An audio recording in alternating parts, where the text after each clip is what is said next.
KCL, देखिए KCL मतलब होता है किरचॉफ करंट लॉ, है ना। KCL मतलब किरचॉफ करंट लॉ।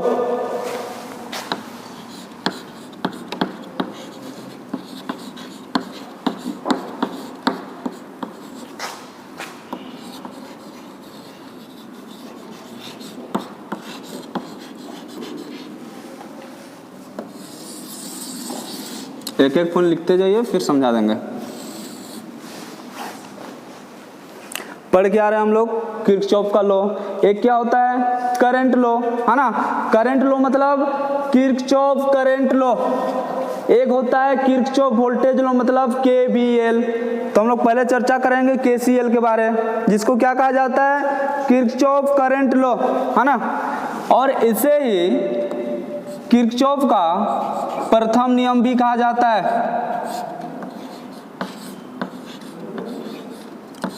प्रथम नियम मतलब सबसे पहले KCL का वो प्रतिपादित किया था, इसलिए इसको क्या कहा जाता है, किरचॉफ का प्रथम नियम। ठीक है, इसी को कहा जाता है नोड का नियम।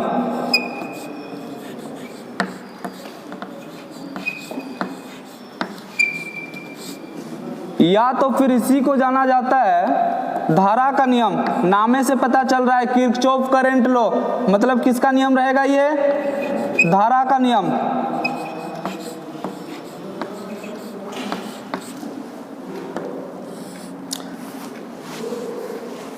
इसकी जो सिद्धांत है ना किरचॉफ करंट लॉ, यदि क्वेश्चन पूछा कि कौन सी सिद्धांत पर कार्य करता है,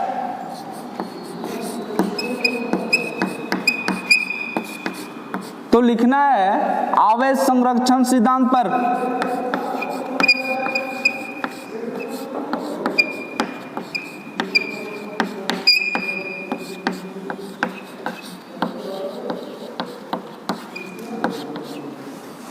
आवेश संरक्षण सिद्धांत मतलब समझते हैं। आवेश मतलब जैसे आवेश की हम लोग उत्पत्ति करते हैं क्या, आवेश को ना ही उत्पन्न किया जा सकता है ना ही उसको नष्ट किया जा सकता है। ठीक है, बस उसको स्थानांतरण किया जा सकता है। जैसे हम लोग एक कपड़ा को रेशम की छड़ से रगड़ते थे, है ना, तो आवेश का स्थानांतरण होता था उसमें। उसी प्रकार यानी आवेश को ना तो हम उत्पन्न कर सकते हैं ना ही उसको नष्ट कर सकते हैं, है ना। क्या कर सकते हैं, एक रूप से दूसरे रूप में स्थानांतरण किया जा सकता है, वही होता है आवेश संरक्षण का सिद्धांत। और उसी अनुसार ये कार्य करता है आपका KCL रूल। KCL मतलब किरचॉफ करंट लॉ, किसके सिद्धांत पर, आवेश संरक्षण के सिद्धांत पर। बोलने का मतलब है करंट फ्लो हो रहा है, मतलब आवेशों का प्रवाह हो रहा है कि नहीं, हो रहा है कि नहीं। तो उसी से पता लगा लीजिए कि जो प्रथम नियम है, जो नोड का नियम है, जो धारा का नियम है, यानी जो किरचॉफ करंट का लॉ है, किसके सिद्धांत पर कार्य करता है, आवेश संरक्षण के सिद्धांत पर। ठीक है, और ये कार्य कहां पर करता है, ये कार्य करता है आपका लंपेड एलिमेंट पर, लंपेड पैरामीटर पर। बता चुके हैं, एकत्रित अव्यय पर बताया कि नहीं।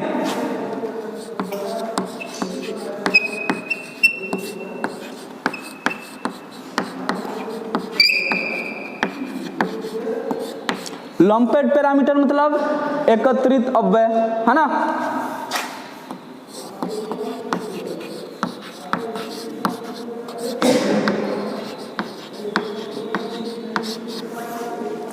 तो ये कार्य कहां पर नहीं करता है, कार्य कहां पर नहीं करता है, KCL रूल कार्य कहां पर नहीं करता है, डिस्ट्रीब्यूटिव पैरामीटर पर। बताएं, वितरित अव्यय पर, है ना। कहां पर कार्य नहीं करता है, डिस्ट्रीब्यूटिव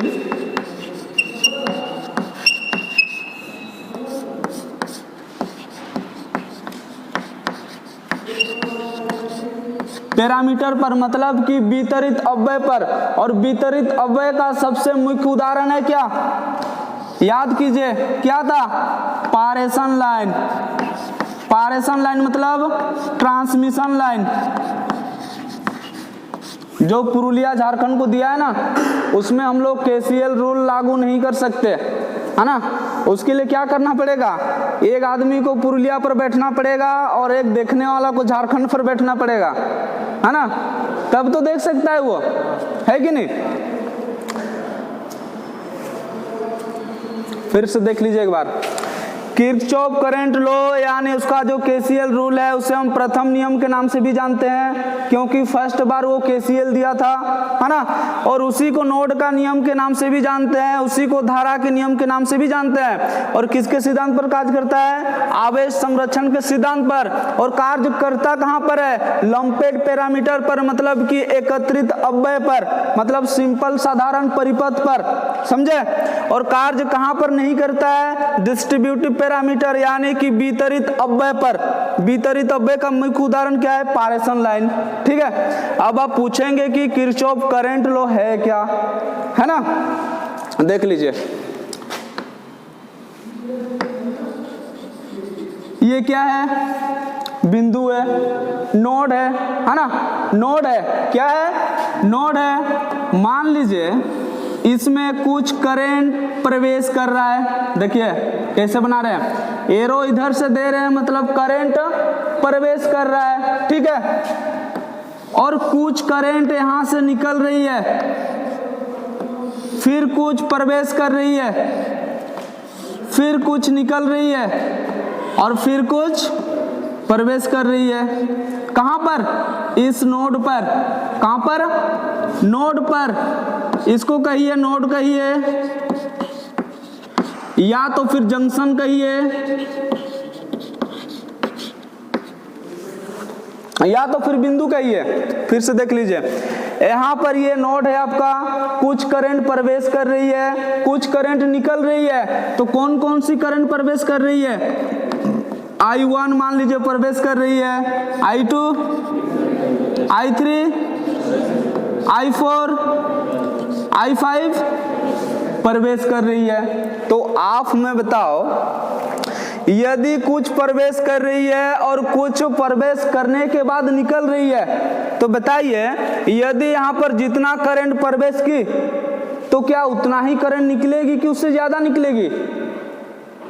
कोई भी बिंदु में यहाँ पर मान लीजिए कौन कौन प्रवेश कर रही है, I1 प्रवेश कर रही है, I1, और कौन प्रवेश कर रही है, कौन कर रही है,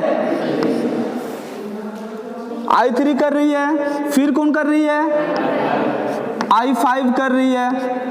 बराबर, समझिए बात को, जितना ही करंट प्रवेश कर रही है ना, कौन कौन कर रही है, I1 कर रही है, I3 कर रही है, फिर I5 कर रही है, तो निकल कौन कौन रही है, निकल कौन कौन रही है, I2 निकल रही है, और कौन निकल रही है, I4, और कोई नहीं ना। तो I4 हुआ, है ना। तो किरचॉफ का नियम यही कहता है, किसी जंक्शन पर आने वाली विद्युत धाराओं का बीजगणितीय योग, समझिए बात को, क्या कहता है, किसी जंक्शन पर यानी किसी नोड पर आने वाली विद्युत धाराओं का बीजगणितीय योग जाने वाली विद्युत धाराओं का बीजगणितीय योग के बराबर होती है। समझे बात को, क्या होती है, आने वाली विद्युत धारा इस नोड पर कौन कौन आ रही है, I1 आ रही है, I3 आ रही है, और I5 आ रही है, मतलब तीनों प्रवेश कर रही है। समझ रहे बात को। और इस नोड से निकल कौन कौन रही है, I2 और I4।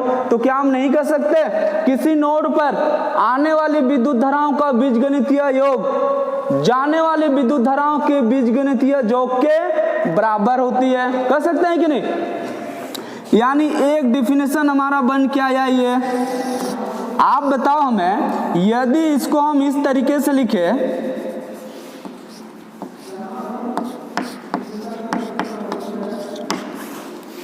I1, I3, I5 हुआ, यदि बराबर के उस पर I2 और I4 है आपका, बराबर के इस पर लाए तो क्या होगा, I2 माइनस I4 बराबर क्या बचेगा, 0।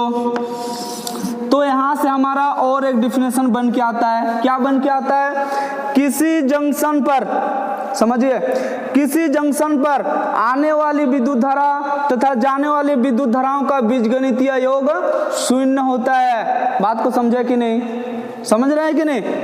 एक डिफिनेशन क्या बनता है, आने वाली विद्युत धारा जाने वाली विद्युत धाराओं के बीजगणितीय योग के बराबर होता है, समझे बात को? और एक क्या कह रहा है कि आने वाली विद्युत धारा और जाने वाली विद्युत धाराओं का बीजगणितीय योग शून्य होता है। तो दो डेफिनेशन हमारा बन के आता है, ठीक है। और यही कहता है किरचॉफ करंट लॉ, है ना। किरचॉफ करंट लॉ क्या कहता है, किसी जंक्शन पर, किसी नोड पर या तो फिर किसी बिंदु पर क्या आने वाली विद्युत धाराओं का बीजगणितीय योग, है ना। उसके बाद क्या, जाने वाली विद्युत धाराओं का बीजगणितीय योग वापस में बराबर होते हैं। ये एक डेफिनेशन हुआ। इसी का दूसरा रूप क्या, आने वाली विद्युत धारा तथा जाने वाली विद्युत धाराओं का बीजगणितीय योगफल शून्य होता है, कह सकते हैं। उतारिए।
हो गया, उतार लिए।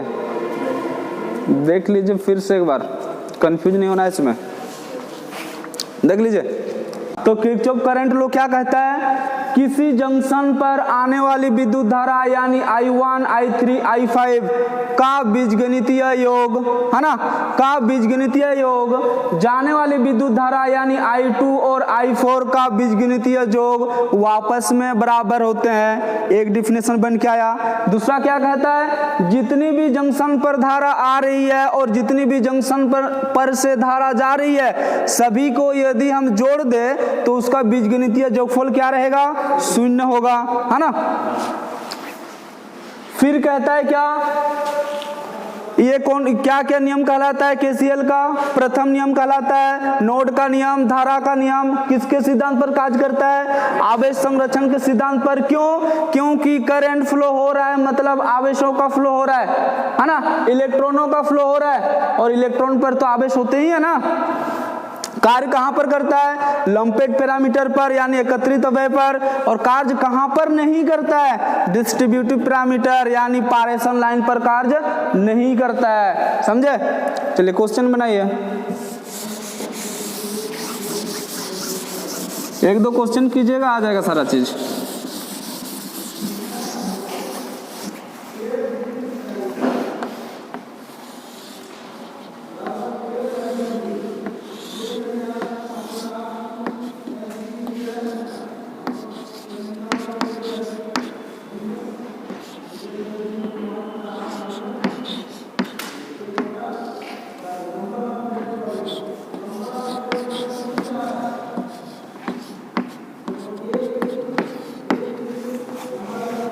निकाल सकते हैं क्या?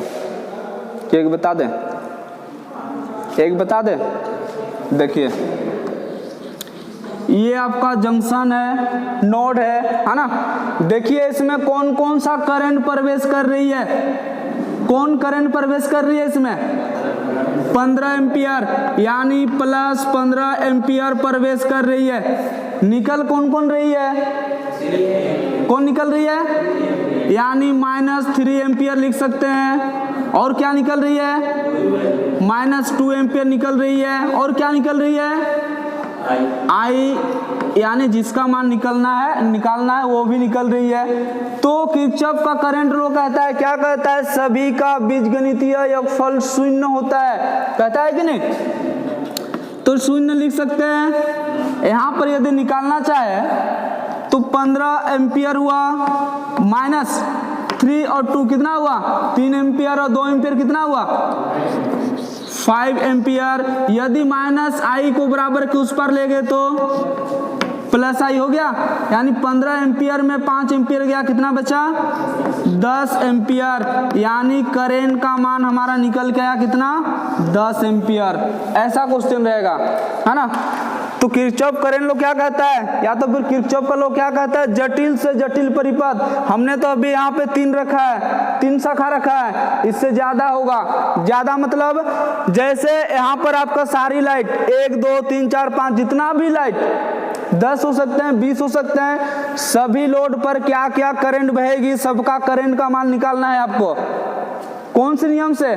किरचॉफ करंट लॉ, यानी केसीएल के नियम से। समझे बात को?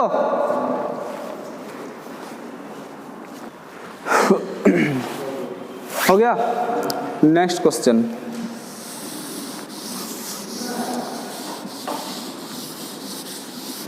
आसान टॉपिक नहीं है, इसलिए आसान आसान सब धीरे धीरे पढ़ेंगे, है ना।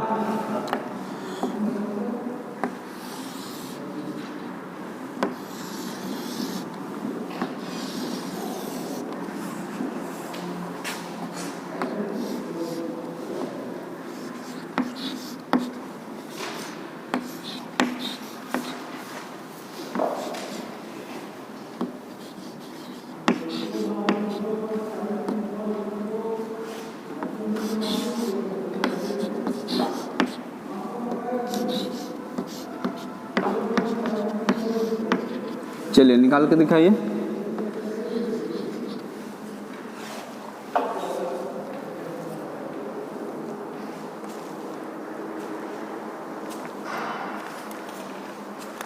यही फेयर करते हैं क्या आप?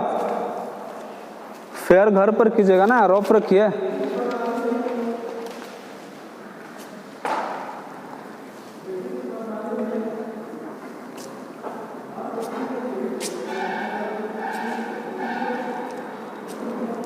कितना आंसर आया? 5। अरे जो चीज मुंह से बनेगा वो कॉपी पे बनाने जा रहे हैं। देखिए नोड पर प्रवेश कितना कर रहा है? 3 कर रहा है, 6 कर रहा है, 2 कर रहा है, यानी 3 6 9 और 2 11 हुआ। 11 प्रवेश कर रहा है, उसमें से 5 निकल चुका, बचा क्या? बचा क्या? 11 प्रवेश किया, 5 एम्पियर निकल चुका, बचा 6। तो जो 6 बचा हुई तो आपका आंसर रहेगा ना, रहेगा कि नहीं? नहीं तो सिस्टमेटिक ही लिखिए। +3 एम्पियर, +6 एम्पियर, प्लस क्यों? क्योंकि ये जंक्शन पर प्रवेश कर रही है। +2 एम्पियर, ठीक है। उसके बाद -5 एम्पियर, माइनस क्यों?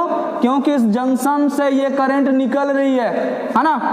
और लास्ट में I बराबर 0 हुआ। बताइए 3 और 2 5, +5 के साथ -5 कटा, तो I का मान हमारा निकल के कितना आया? 6 एम्पियर हुआ। नेक्स्ट और एक बनाइए।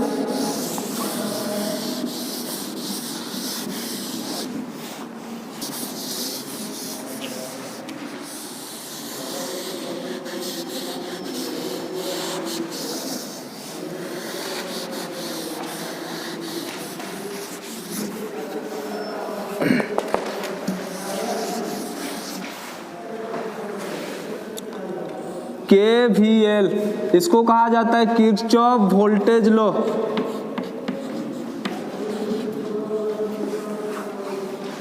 Kirchhoff voltage law.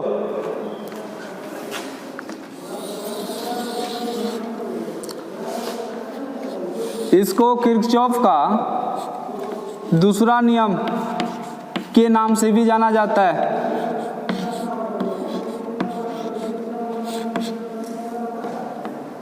इसे विभव के नियम से भी जाना जाता है, नाम से।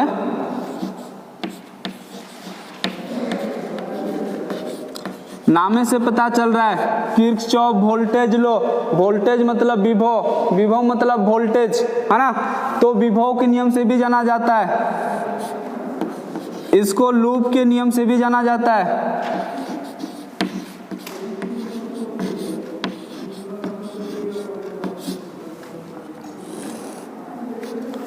ये ऊर्जा संरक्षण सिद्धांत पर कार्य करता है।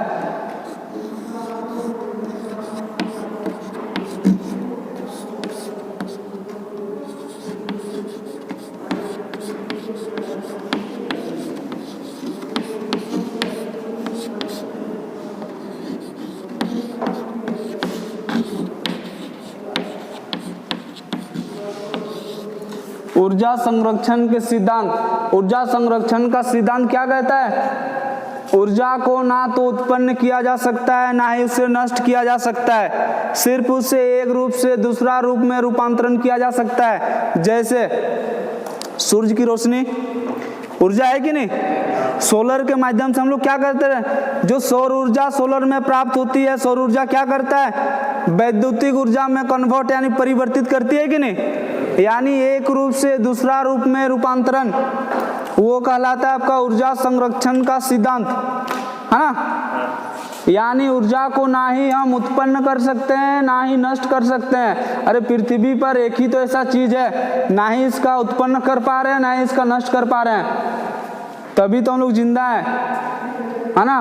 पृथ्वी पर ऊर्जा नियत है। नियत मतलब ना ही इसका उत्पन्न कर सकते हैं, ना ही इसका नष्ट कर सकते हैं।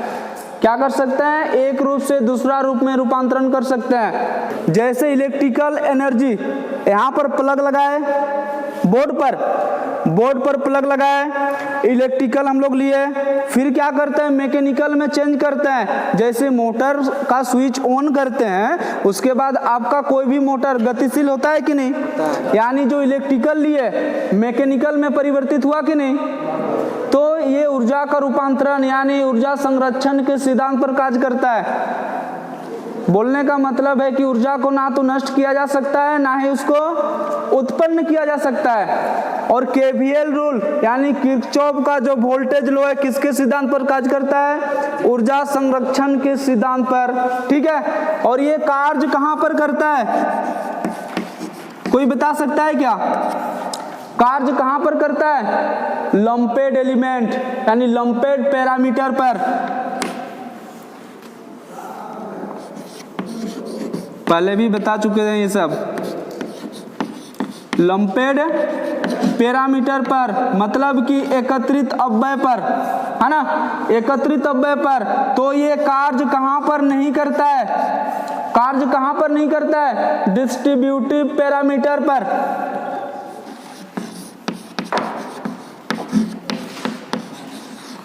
क्या डाउट है क्या? Yes sir.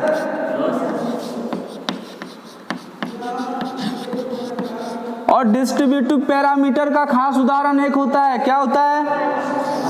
पारेषण लाइन। पारेषण लाइन मतलब ट्रांसमिशन लाइन, है ना।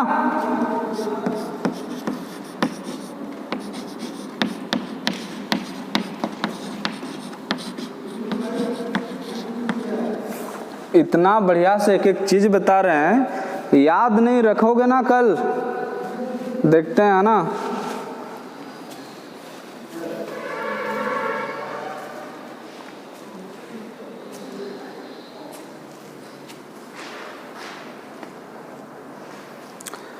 ट्रांसमिशन लाइन का ही होता है हिंदी पारेषण लाइन, है ना। और डिस्ट्रीब्यूशन लाइन वितरण लाइन उसको कहा जाता है।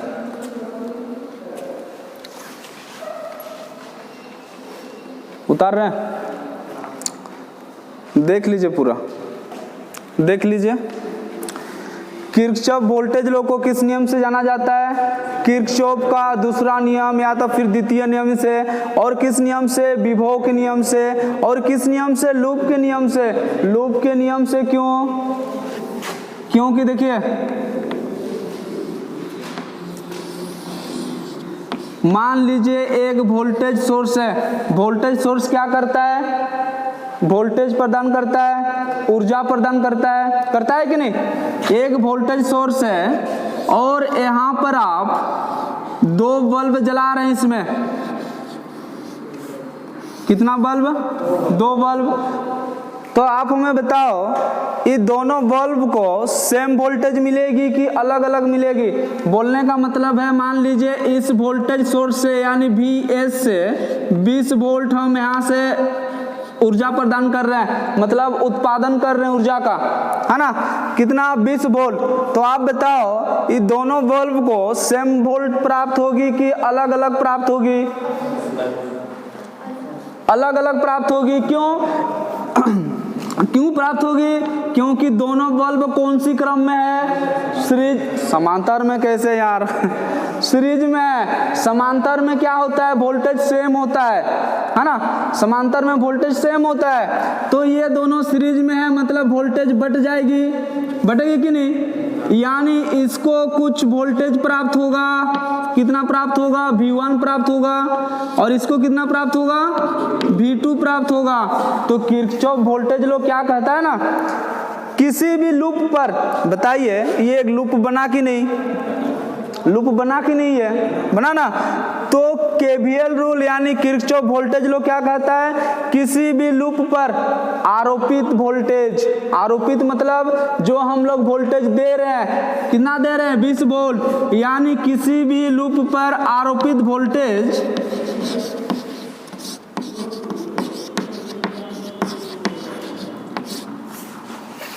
आरोपित वोल्टेज क्या हुआ? 20 वोल्ट। वोल्टेज ड्रॉप के, वोल्टेज ड्रॉप मतलब इस बल्ब में कुछ वोल्टेज ड्रॉप हो रहा है, इस बल्ब में कुछ वोल्टेज ड्रॉप हो रहा है। तो वोल्टेज ड्रॉप के बीजगणितीय योग, बोलने का मतलब है इसमें से हो सकता है 10-10 हो सकता है 9-11 हो, है ना? हो सकता है 5 वोल्ट 15 वोल्ट हो। तो दोनों को जोड़ेंगे कि नहीं? तब जाके ना ये आरोपित वोल्टेज निकलेगा, है कि नहीं? तो किरचॉफ वोल्टेज लॉ क्या कहता है? किसी भी लूप पर आरोपित वोल्टेज वोल्टेज ड्रॉप के बीजगणितीय योग के बराबर होती है। समझे कि नहीं बात को? समझे कि नहीं? यानी जितना हम आरोपित वोल्टेज करेंगे और जितना वोल्टेज ड्रॉप होगा, वोल्टेज ड्रॉप मतलब निमी कहता है इसको वोल्टेज पाथ। क्या कहता है? वोल्टेज पाथ, पर इसका इंग्लिश होता है वोल्टेज ड्रॉप, है ना? यानी जितना हम लोग आरोपित वोल्टेज देंगे और जो वोल्टेज पाथ यानी वोल्टेज ड्रॉप होगा वो आपस में बराबर होगा। समझे कि नहीं बात को? वो आपस में क्या होगा? बराबर होगा। बोलने का मतलब है कि जितना हम लोग ई देंगे, ई मतलब इलेक्ट्रोमोटिव फोर्स, मतलब विद्युत वाहक बल, जितना हम लोग विद्युत वाहक बल देंगे और जो वोल्टेज ड्रॉप होगा, वोल्टेज ड्रॉप मतलब V मतलब IR। कौन कहता है? ओम का नियम कहता है V बराबर IR। यानी जो वोल्टेज ड्रॉप होगा वो आपस में बराबर होगा। इस चीज को ध्यान रखना है। समझे बात को? या तो दूसरी डिफिनेशन हम लोग क्या कह सकते हैं? आरोपित वोल्टेज और वोल्टेज पाथ के बीजगणितीय योगफल आपस क्या होते हैं? शून्य होते हैं। कह सकते हैं कि नहीं? देखिए किस तरीके से, sigma E minus sigma IR बराबर शून्य कह सकते हैं कि नहीं? यहाँ पर कह सकते हैं कि नहीं? यानी जितना वोल्टेज हम लोग आरोपित करेंगे और जितना वोल्टेज ड्रॉप होगा, यदि सभी को एक साथ जोड़ेंगे तो उसका मान शून्य आएगा। बोलिए, दिक्कत है कि पूरा दिक्कत है? बराबर होता है ये भी कह सकते हैं। बराबर होता है ये भी कह सकते हैं। देखिए यदि हम कहें 20 बराबर 20, बराबर कह सकते हैं कि नहीं? यदि हम कहें 20 प्लस माइनस 20, यानी दोनों का योग शून्य कह सकते हैं कि नहीं? बात हुई है। डिफिनेशन अलग अलग निकालने का तरीका है। क्वेश्चन वो किसी भी रूप में पूछ सकता है, इसलिए अलग अलग निकाल दिए।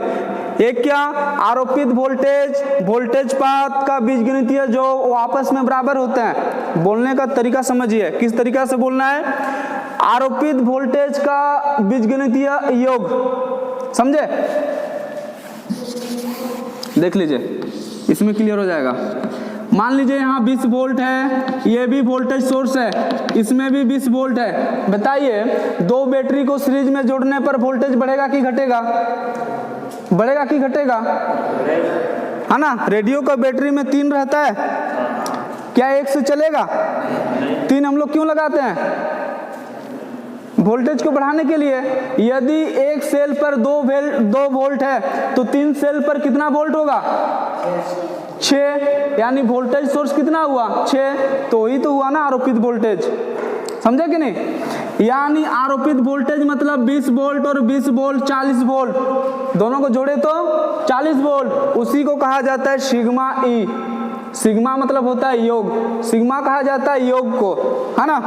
तो आरोपित वोल्टेज का बीजगणितीय योग वोल्टेज पात के बीजगणितीय योग के बराबर होती है। एक डिफिनेशन हुआ, समझे बात को। दूसरा डिफिनेशन क्या, आरोपित वोल्टेज और वोल्टेज पात के बीजगणितीय योग शून्य होता है। दोनों में थोड़ा सा डिफरेंस है ना। एक में बीजगणितीय योग 2 बार बोलना पड़ रहा है, एक में बस 1 बार।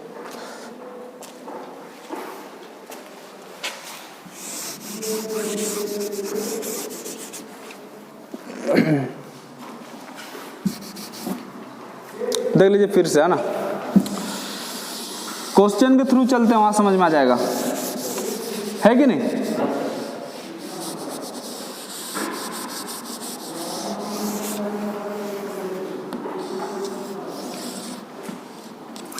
मान लीजिए suppose that 20 volt voltage source से प्राप्त हो रहा है। एक बैटरी है, ये 20 वोल्ट दे रहा है, उसमें से हम लोग 2 बल्ब जला रहे हैं। मान लीजिए एक 11 वोल्ट ले रहा है और एक 9 वोल्ट ले रहा है। तो इसको डिफिनेशन के तौर पर हम क्या कहेंगे, किसी भी लूप पर आरोपित वोल्टेज मतलब 20 वोल्ट, है ना।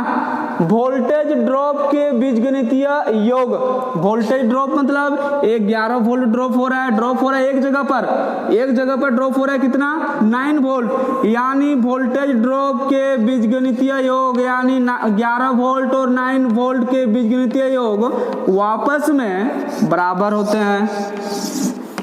नहीं कर सकते ऐसे, या तो फिर क्या कह सकते हैं, आरोपित वोल्टेज और वोल्टेज ड्रॉप का बीजगणितीय योग शून्य होता है। क्यों?